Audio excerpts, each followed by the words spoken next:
म्हणूनच आज महाराष्ट्र पुढे जातोय, महाराष्ट्र देशात नंबर 1 बनतोय.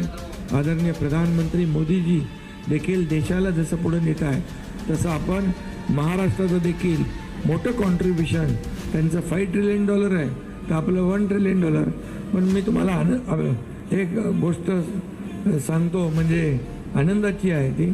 नीती आयोगाने जेव्हा आमच्याबरोबर बैठक केली त्यावेळेस त्यांनी सांगितलं की $1 ट्रिलियन काय बघताय तुम्ही, फक्त मुंबई आणि MMR म्हणजे आपला परिसर यामध्येच $1.5 ट्रिलियन पोटेन्शियल आहे.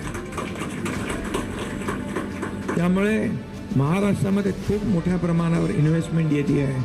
आपल्याकडे चांगलं इन्फ्रास्ट्रक्चर आहे, कनेक्टिव्हिटी आहे, स्किल्ड मॅनपॉवर आहे. आपलं राज्य इंडस्ट्री फ्रेंडली स्टेट झालेलं आहे.